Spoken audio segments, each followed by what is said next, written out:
বাংলাদেশ জামাতে ইসলামীর নেতৃত্বে 11 দল সংসদ বিরোধী যে 11 দল আছে তারা মিলে একটি সংসদের ভিতরে এবং সংসদের বাহিরে মাঠে রাস্তায় একটি আন্দোলন জোরদার করার চেষ্টা করছে এবং আন্দোলন করছে। আন্দোলনটা হচ্ছে জুলাই সনদ এবং গণভোটের রায় বাস্তবায়ন নিয়ে এই আন্দোলন। এই আন্দোলনে তারা সংসদে চাচ্ছে যে গণভোটের রায়কে বাস্তবায়ন করতে। সরকারি দল এটা মানতে নারাজ এবং তারা বিরোধী দল ঠিক যেভাবে চাচ্ছে সেভাবে তারা জুলাই সনদকে বা গণভোটের রায়কে বাস্তবায়ন করবে না। সরকারি দল যেভাবে চাচ্ছে সেভাবেই তারা এই রায়কে বাস্তবায়ন করার চেষ্টা করতেছে। এখন প্রশ্ন হলো যে জামাতে ইসলাম সহ যে 11 দল আছে তারা যে এই আন্দোলনটা করছে, এই আন্দোলনটা কি তারা সফল হতে পারবে?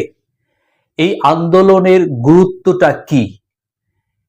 11 দল যে বিরোধী 11 দল, এই 11 দল জামাতে ইসলাম এনসিপি সহ এই 11 দলের শক্তি বা ক্ষমতা কতটুকু বা কতখানি, যেটা দিয়ে সরকারকে বিপদে ফেলে তারা তাদের আইন বা তারা যেটা চাচ্ছে সেটা তারা করে নিতে পারবে।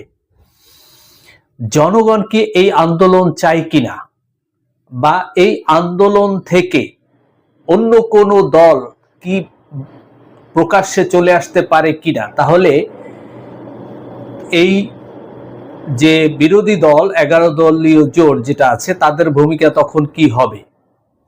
এবং সরকারি দল যেভাবে সংসদে তার এই আইনের বিপক্ষে বা এই গণভোট বা জুলাই সনদের বিষয়ে তারা যে লিগ্যাল অর্থাৎ আইনি যে বিষয়গুলো সংসদে তুলে ধরতে পেরেছে, বিরোধী দল কি ঠিক একইভাবে সেই রকম লিগ্যাল বিষয়গুলো তুলে ধরতে পেরেছে কিনা, এইসব বিষয় নিয়েই কথা বলবো।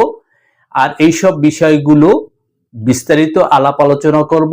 তাই আপনারা সবাই এই সব বিষয়ে আলাপ করার আগে আপনারা সবাই আমার দেশি আমার মা এই ইউটিউব চ্যানেলটাকে বেল সহ সাবস্ক্রাইব করবেন এবং আমার দেশি আমার মা এই ফেসবুক পেজটাকে ফলো করে আমার সাথে থাকবেন এবং বিগত দিনে যে ভিডিওগুলো দিয়েছি সেগুলো দেখার অনুরোধ রইল। এবং আমার পূর্ববর্তী আগের যে চ্যানেল ছিল সেই চ্যানেলের যদি কোনো দর্শক দেখে থাকেন এই আমার ভিডিও, তাহলে অবশ্যই আপনারা কমেন্ট করে